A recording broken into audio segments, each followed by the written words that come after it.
వి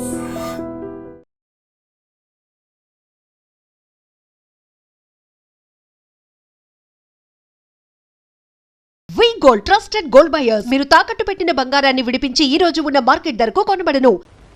రాత్రి ఇంటికి రాలేదే? ఒక ముఖ్యమైన పని నుండి రాలేదు. ఆఫీస్కి ఫోన్ చేశాను, 6ంటికి వెళ్ళిపోయారట.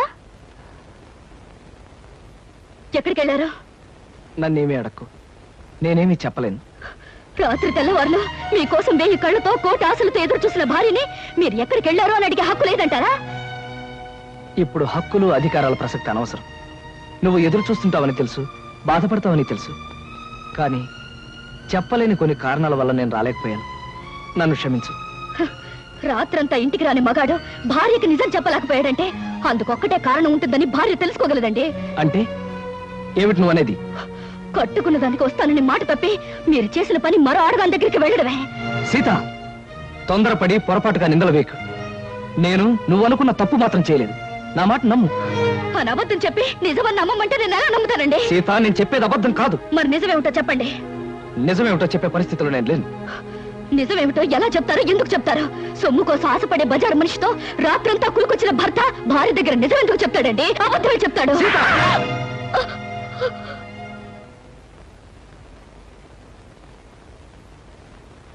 సీత, భార్యాభర్తల మధ్య ఉండవలసింది నమ్మకం. భర్త మాట భార్య, భార్య మాట భర్త నమ్మలేని రోజున వాళ్ళ మధ్య ఉన్న బంధం తెగిపోతుంది. నమ్మకం అనేది నిజం చెప్పే మనుషుల మీద ఉంటుంది, కానీ అబద్ధం చెప్పే మనిషి మీద కాదండి. అబద్ధం అనే పునాదుల మీద కట్టుకున్న మన సంసారం అనే భవంతిని మరో పెద్ద అబద్ధం చెప్పి కూల్చి పారేసింది మీరేనండి. అత్తయ్య, మీరే చెప్పండి. రాత్రి వస్తానని చెప్పిన ఆయన కోసం కంటి మీద కులుకు లేకుండా ఎదురు చూసింది నేను ఎందుకు రాలేకపోయారని అడగడం తప్ప? లేదమ్మా, నీ తప్పేం లేదు. ఏరా, కారణం చెప్పలేనంత రాతకార్యం ఏం చేస్తావు? రాత్రి అమ్మాయి అడిగిందని కొట్టడానికి నీకు చేతులు ఎలా వచ్చాయరా? ఒళ్ళు పొగరెక్కితే తల్లాన్ని తల్లడానికి చేతులు కళ్ళు అన్ని వస్తాయరా? రాత్రంతా అడ్డమైన తిరుగుళ్ళు తిరిగి అమ్మాయి ప్రశ్న అడిగిందని విరుచుపడతారా భ్రష్టుడా? నాన్న, నువ్వు రాకపోవడానికి సవ్యమైన కారణం అంటూ ఉంటే అదేవిడో చెప్పరా?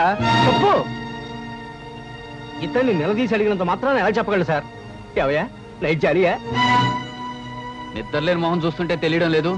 రాత్రంతా బ్రహ్మాండంగా గడుపుకుంటాడు. వ్యధవేషాలు వేసిన చాలక నీ తప్పును కప్పించుకోవడానికి అడ్డాపండి. అవకాశం దొరికింది కదా అని కాకులాగా అందరూ నన్ను పొడుచుకు తినాలని చూడకండి. మీకేం తెలిసిన మాట్లాడుతున్నారు? పెళ్ళైన దగ్గర నుంచి నాలో నేను ఎంత ఆవేదన అనుభవిస్తున్నాను మీలో ఎవరికైనా తెలుసా? పేరుకు మాత్రం ఈవిడ పెళ్ళంగా ఉన్నా, పడగదిలో మా ఇద్దరి మధ్య ఏ విధమైన సంబంధం లేకపోయినా అందరి ముందు ఆనందంగా ఉండడానికి, నటించడానికి నాలో నేను ఎంత నరకం అనుభవిస్తున్నానో మీలో ఎవరికైనా తెలుసా? కట్టుకున్న ఆడది పట్టుదలతో ఈ రోజు వరకు నన్ను ముట్టుకోలేదన్న విషయం మీకు తెలుసా? అయినా నేను ఆమెను ప్రేమిస్తున్నాను గనక, ఆమెకు అన్యాయం చేయలేను గనక ఈ క్షణం వరకు పరాయి ఆడదాని ఒక్క కన్నెత్తైనా చూడలేదన్న నిజం మీలో ఎవరికైనా తెలుసా? ఒక్క రాత్రి నేను ఎందుకు రాలేకపోయానో చెప్పలేనంత మాత్రాన నేను తప్పు చేసినట్టుగా కన్నవాళ్ళు భావించారు, పరాయి వాళ్ళు భావించారు, ఆఖరికి కట్టుకున్నది భావించింది. మగాడిగా నా ఓర్పుకు హద్దుంటుంది, మనిషిగా నా సహనానికి ఓ పరిధి ఉంటుంది. ఈ రోజు నా వాళ్ళు అనుకునే వాళ్ళంతా నన్ను వేలెత్తి చూపించారు. నా ఓర్పు చచ్చిపోయింది, నా సహనం నశించిపోయింది. సీత, ప్రేమ అనే బంధం తెగిపోయాక, మగవాడన్నవాడు తెగించాక ఏం చేస్తాడో, ఎలా మారిపోతాడో ఇక నుంచి నీకే తెలుస్తుంది. నీకే కాదు, నన్ను అన్యాయంగా ఆడిపోసుకున్న అందరికీ కూడా నేను మారిపోతే ఏమవుతానో చూపిస్తాను. వస్తాను.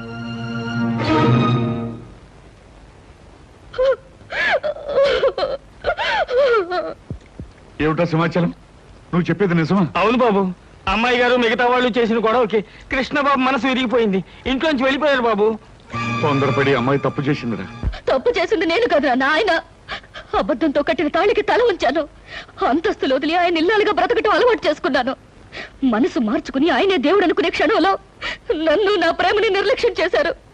నిన్న రాత్రంతా దేంతోనూ గడిపి నా గుండె గాయం చేశారు. అది కాదు బావగారు, ఆ అత్తగారిది రాత్రంతా చిందులు తోకొచ్చాడు. ఎక్కడికి వెళ్ళేవరా, ఏం చేశారో అని అడిగితే కనీసం జవాబైనా చెప్పకపోతే దాని అర్థం ఏంటి చెప్పండి? చెప్పమంటావా శంకరయ్య? అలా నీ కొడుకు వెళ్ళిపోయాడు అంటే అతను మహానుభావుడయ్యా, మహోన్నతుడని అర్థమయ్యా. నాన్న, ఏమిటి మీరు అనేది? అవునమ్మా, అతను చిన్నవాడైనా చేతులెత్తి దండం పెట్టవలసినంత పెద్ద మనసు గలవాడమ్మా. పెళ్ళం ఇంట్లో కాల్చు కూర్చుంటే రాత్రంతా అడ్డమైన తిరుగులు తిరుగుచ్చిన మనిషి. చాలే, ఆపవే. తొందరపడి నిందలు వేసి కాపురాలో నిప్పులు పోసుకునేది నీలాంటి ఆడవాళ్ళనే. రాత్రంతా అతను ఎక్కడ గడిపాడు అనుకున్నావు? నీ తండ్రికి గుండె జబ్బొచ్చి చావు బతుకుల్లో మంచం పడితే తెల్లవాళ్ళు నిద్రాహారం లేకుండా సేవలు చేస్తూ గడిపాడు. మరి నాకు ఆ విషయం ఆయన ఎందుకు చెప్పలేదు? నిజం నీకు తెలిస్తే నువ్వెక్కడ కంగారు పడి కన్నీరు పెట్టుకుంటావునని చెప్పొద్దని అతని దగ్గర మాట తీసుకున్నాను. నాకిచ్చిన మాట కోసం మీరు నానా మాట్లాడినా అతను నిజాన్ని బయట పెట్టలేదు. ఇప్పటికైనా అర్థమైందా అతను ఎలాంటి మనిషి? సీత, నీ అహంకారాన్ని అహంభావాన్ని భరిస్తూ నీ పంతాన్ని పట్టుదలని సహిస్తూ ఇంతకాలం నువ్వు ఏ సుఖం అందించకపోయినా నిన్నే తన గుండెల్లో పెట్టు దాచుకున్న అతన్ని నువ్వు నిందించడం చాలా ఘోరం, నేరం. నా కూతురికి బుద్ధి లేకపోవచ్చు, మీ అందరి బుద్ధి ఏమైందయ్యా? మీలో ఎవరు కుటుంబాన్ని పట్టించుకోక రూపాయి సంపాదించక మీ ఇష్టం చెట్టు తిరుగుతుంటే మీ అందరికీ ఇంత తిండి పెట్టిన మనిషి అయ్యి అతను. కన్నవారి కోసం ఎండనక వాననక కష్టపడ్డ మనిషి అయ్యి అతను. అలాంటి మనిషిని గురించి నిజం తెలుసుకోక అవమానించడానికి మీకు బుద్ధి ఉండద్దు. సీత, తెగే వరకు దేన్ని లాక్కూడదమ్మా. తెగించే వరకు ఏ మనిషిని బాధ పెట్టకూడదు. నిజంగా తప్పు చేసిన భర్తను సైతం క్షమించగలిగే గొప్ప మనసు ఉండాలమ్మా భార్యలకి. అంతేగాని ప్రతి చిన్న తప్పుకి పెద్దగా గొడవ చేసుకుంటే ఈ లోకంలో ఏ కాపురం నిలబడలేదు తల్లి, ఏ కాపురం నిలబడలేదు. నా తప్పేమిటో నాకు అర్థమైంది నాన్న, ఇప్పుడే అర్థమైంది. అమ్మయ్యారు కొంప మునిగిపోయింది. ఏమిటయ్యా, ఏం జరిగింది? ఏం జరిగిందో చెప్పవయ్యా. కృష్ణబాబు ఆ టైపిస్ట్ పిల్లింట్లో మకాం పెట్టారట. ఆమెకి పెళ్లి కూడా లేదు, అలా జరగడానికి వీల్లేదు నాన్న. ఆయనకి ఇప్పుడే నేను ఫోన్ చేసి మాట్లాడతాను. నా తప్పులన్నీ మన్నించమని, అవసరమైతే ఏ శిక్షణ విధించమని కోరుతాను. ఆయన నేను దక్కించుకుంటాను, ఆయన దక్కించుకుంటాను.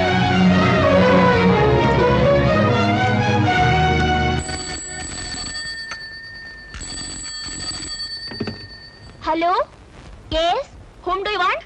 నేను కృష్ణ గారి మిస్సెస్ ని. ఆయనతో ఒకసారి మాట్లాడాలి. సారీ, ఆయన బిజీగా ఉన్నారు, ఇప్పుడు మాట్లాడడానికి వీలుండదు. ప్లీజ్, చాలా ముఖ్యమైన విషయం, ఆయనతో మాట్లాడాలి. ఆయన మీరెవరా? నేను ఆయన పర్సనల్ సెక్రటరీని. మీతో మాట్లాడడానికి వారి ఖాళీ లేదట, ఆయనే చెప్పమన్నారు.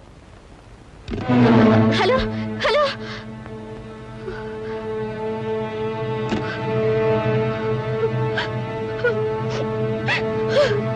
నువ్వేం బాధపడకు, అబ్బాయి తప్పకుండా వచ్చేస్తాడు.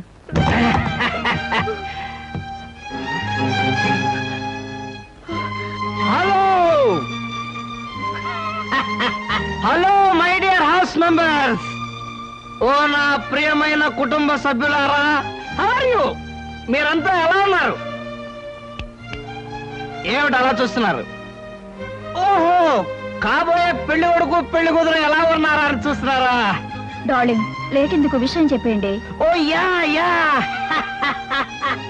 స్వస్తి శ్రీ చాందమాన సంవత్సరస్, సారీ నోరు తిరగట్లేదు, డాష్ డాష్ లగ్నం మందు వధువు చిరంజీవి సౌభాగ్యవతి లిల్లిని వరుడు రామకృష్ణకి ఇచ్చి పెళ్లి చేయడానికి తామే నిర్ణయించుకున్నారు. కాబట్టి ఆ శుభముహూర్తమునకు మీరందరూ లక్ష్మీ కళ్యాణ మండపమునకు విచ్చేసి క్యూలో నిలబడి ఆశీర్వదించ ప్రార్థన. ఏవో శుభలయాలు.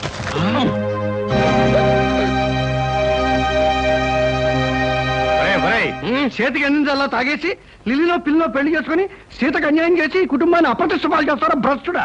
బెహాగ్రగంలో బ్రేక్ డాన్స్ కలిపి సంకరం చేస్తానంటే నేను చస్తే ఒప్పుకోనరా.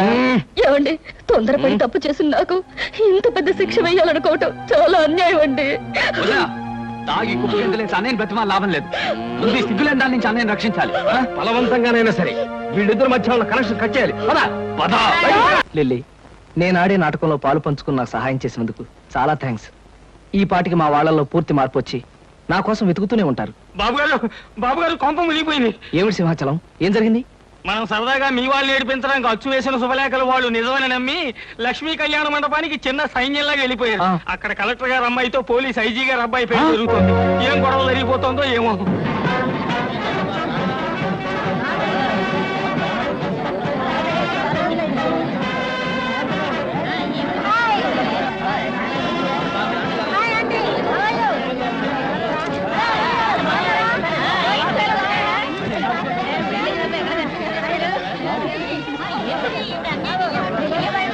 ఏమండి, ఇదేనండి మీ వాడు పెళ్లి చేసుకోబోతున్న కళ్యాణ మండపం. శుభలేఖలు అయిపోయారే ఉంది.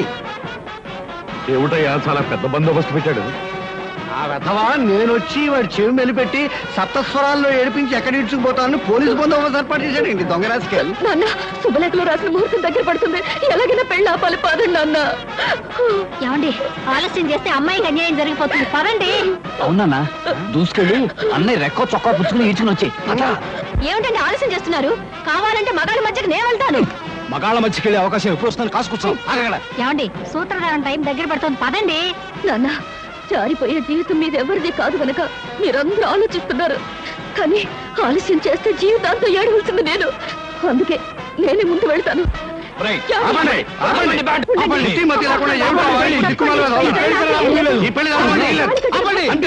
ఆపండి, ఈ పెళ్లి జరగనివ్వను. అవసరం వస్తే మీ అందరినీ కాల్చి పారేస్తాను, అంతే అంతే అంతే. ఆ ఇన్స్పెక్టర్ చూడండి ఎంత ట్రిమ్ముగా ఉన్నాడో. గిమ్ము గిమ్ము అలా ఉంటే నిన్ను కాల్చేస్తాను. ఈ పెళ్లి ఆగిపోయే వరకు కక్కావి కచ్చేసేయాలి. పద పద.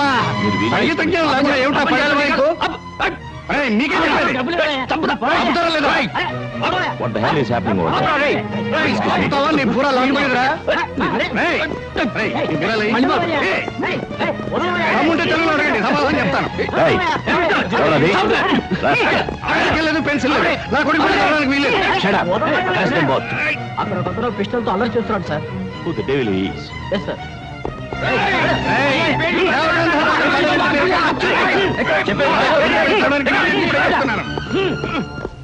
నాతో పాటు మీ అందరూ కూడా ఈ పెళ్లి నాపేయండి, లేదా షూట్ చేసి పారేస్తాను. ఆడపిల్లకి అన్యాయం జరుగుతుంటే చూస్తూ ఊరుకుంటారా మీరు? షూట్ చేసి పారేస్తాను. Take him to custody. Yes, sir. Take him away. ఈ పెళ్లి జరగడానికి వీల్లేదు. అమ్మా, నా మాట నమ్మండి అమ్మా. నేను చెప్పేది వినండి అమ్మా. ఈ పెళ్లి జరగకూడదు. అమ్మా, ఈ పెళ్లి జరగడానికి వీల్లేదు. ఆయన నాకు తాళి కట్టిన భర్త అమ్మా. అన్యాయం చేసి మరో పెళ్లి చేసుకుంటాడు. ఈ పెళ్లి మీరైనా ఆపండి అమ్మా. ఒక ఆడపిల్లకి అన్యాయం జరుగుతుంది చూస్తూ ఊరుకుంటారా మీరు? అక్కడ నలుగురు ఆడవాళ్ళు పెళ్లి జరగడానికి వీలేదని గొడవ పెడుతున్నారు సార్. అబ్సర్డ్. వాళ్ళందరినీ అరెస్ట్ చేసి స్టేషన్కి తీసుకెళ్ళండి. Okay sir. Yes. What's happening? What is this? మీకు దండం పెడతానమ్మా, నా మాట నమ్మండి. ఏమిటండి ఆ పెళ్లి కొడుకు మా తాను అబ్బాయి తీసుకోరే అంటే ఆయనకి పెళ్లి అయిపోతుందన్నమాట.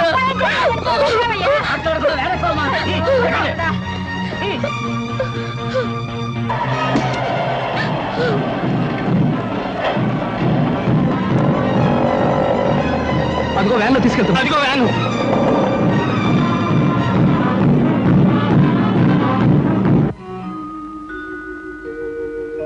నో, మీరే ఉద్దేశంతో పెళ్లి జరిగే చోట దాడి చేశారో నిజం చెప్పందే ఊరుకునేది లేదు. కలెక్టర్ గారు అమ్మాయితో జరుగుతున్న నా కొడుకు మ్యారేజ్ ని ధ్వంసం చేయడానికి ప్రయత్నించిన మీరెవరు? పోలీస్ డిపార్ట్మెంట్ మీద పగబట్టిన మనుషులా, లేకపోతే చెంబల వ్యాలీ ముఠానా? అదేమీ కాదు సార్, నేను గొప్ప సంగీత విద్వాంసుని సార్. ఇవాళ నుంచి వాయువాద్య కళాకారుని కావాలని. Stop that nonsense. అలాగే సార్. అమాయకులుగా నటిస్తే వదిలిపెడతాననుకుంటున్నారా? అవసరమైతే అండమాన్ పంపించేయగలను. అండమాన్ ఎందుకండి, అన్నవరం పంపించేయండి, మా నేటివ్ ప్లేస్ అదే.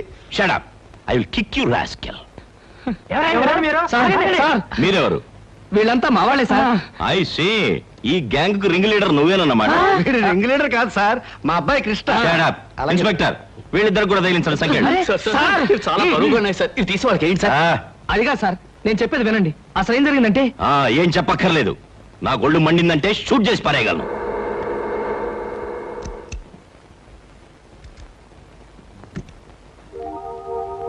ఒరే కోటిగా, నువ్వా? రా. కోటిగా, ఇన్నాళ్ళు ఎక్కడ తెచ్చావురా? ఇక్కడే వచ్చాను కానీ రేయ్, నువ్వు నాకు చిన్న సాయం చేయాలరా. సాయమా? అడుగు, ఏమిటది? మరేం లేదు, వీళ్ళంతా మావాళ్ళేరా. వాట్? పెళ్లి పందిట్లోకి కళ్ళు దాగిన కూతుర్లా ప్రవేశించిన ఈ ముఠ నీ వాళ్ళ? Damn discourage man. సారీరా, అసలు ఏం జరిగిందంటే, నువ్వు చెప్పే పథకం బానే ఉంది మావయ్య, కానీ ఆ పోలీస్ ఆఫీసర్ పెళ్లి పందిరిలో మన వాళ్ళు చిందులు వేస్తే ఆ పోలీసు వాళ్ళు ఊరుకుంటారా? ఊరుకోరండి, మక్కలు ఎరగదని బొక్కలకు దోసేస్తారు. ఆ భయమేం అక్కర్లేదయ్యా. ఈ ఊరు వచ్చిన అజీ నా చిన్ననాటి స్నేహితుడు. నేను ఇక్కడున్నట్టు వాడికి తెలియదు, అందుకే వాళ్ళ అబ్బాయి పెళ్లి కూడా నన్ను పిల్లలేదు. అరెస్టులు జరిగి మన వాళ్ళందరికీ బుద్ధి వచ్చిన తర్వాత వాడితో చెప్పి వాళ్ళందరినీ నేను బయట తీసుకురావచ్చు. ఇది బ్రహ్మాండం. అదిరా సంగతి. వెల్, మొత్తానికి కట్టుకున్న దానికి కన్న కూతురికి బుద్ధి చెప్పడానికి మీ అల్లరి అల్లుడు నువ్వు కలిసి ఆడిన నాటకం అన్నమాట ఇది. ఏమయ్యా, ఇంతకీ మా శుభలేఖలు నీకెలా వచ్చాయి? మీ కార్డులు కాదు సార్, ఆ.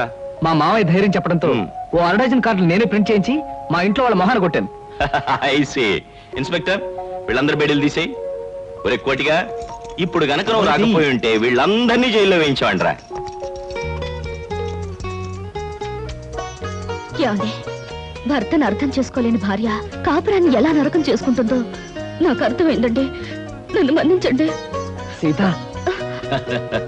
చూడమ్మా, భార్యాభర్తలిద్దరూ లా అండ్ ఆర్డర్ లాగా కలిసిమెలిసి ఉన్నప్పుడే కాపురం డిసిప్లిన్డ్ గా ఉంటుంది. నా అభిప్రాయం కూడా అదేనండి. రే, ఇంతకాలం మీ డిపార్ట్మెంట్ ద్వారా మానభంగాలు మద్దలే జరుగుతాయని విన్నాను, కానీ ఇప్పుడు మీ డిపార్ట్మెంట్ ద్వారా కాపురాలు కూడా చక్కబడతాయని అర్థమైందిరా. ఒరే ఒరే, మా డిపార్ట్మెంట్ మీద జోకులు వేసావంటే ఇప్పుడు తీసిన బేడీలన్నీ నీకు వేయిస్తా. అంతకన్నా ఒక జత బేడీలు మా ఇద్దరికి వేస్తే పర్మనెంట్ గా విడిపోకుండా ఉంటామండి. నీకు బేడీలు కాదురా, ఇంట్లో పెట్టి తాళం వేస్తాను. You mean house arrest? నా అభిప్రాయం కూడా అదేనండి.